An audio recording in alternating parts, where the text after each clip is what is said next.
చనిపోయారు. దీని మీద రియాక్ట్ అవుతూ పాకిస్తాన్ ఏం చేసింది?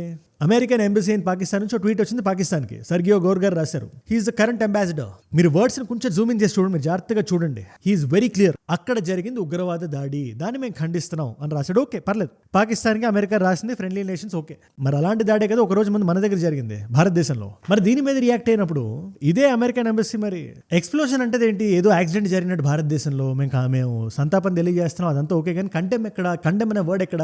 ఉగ్రవాద చర్య అనే పదం ఎక్కడెక్కడ లేదు. ఇది విషయం అమెరికా కూడా రియలైజ్ అయింది. మార్కో రూబియో అని ప్రెస్ సెక్రటరీ ఆయన బయటకు వచ్చి ప్రెస్ రిపోర్టర్స్ మాట్లాడుతూ, ఇండియా అనేది చాలా సామర్థ్యమైన దేశం, ఇన్వెస్టిగేషన్ ఆల్రెడీ మొదలైంది, అమెరికా కావాలంటే హెల్ప్ చేస్తుంది, అమెరికా అంటే హెల్ప్ చేస్తుంది అంటే భారతదేశానికి. కాకపోతే అది భారతదేశానికి అవసరం లేదు, వాళ్ళ ఇన్వెస్టిగేషన్ వాళ్ళు చేసుకుంటారు. కానీ నిజం బయటకు వస్తుంది, అక్కడ జరిగింది ఉగ్రవాద చర్య అనే మీనింగ్ వచ్చినట్టు ఆయన మాట్లాడారు. కానీ But I think we're going to wait to see what their investigation reveals. We've offered to help, but I think they're very capable in these investigations. They don't need our help and they're doing a good job. పాకిస్తాన్కి చెప్పినట్టు అన్ఈక్వివోకల్గా debate లేనట్టు full stop పెట్టి ఒక పదం ఇప్పటిదాకా వాడలేదు. నిన్నటి వీడియోలో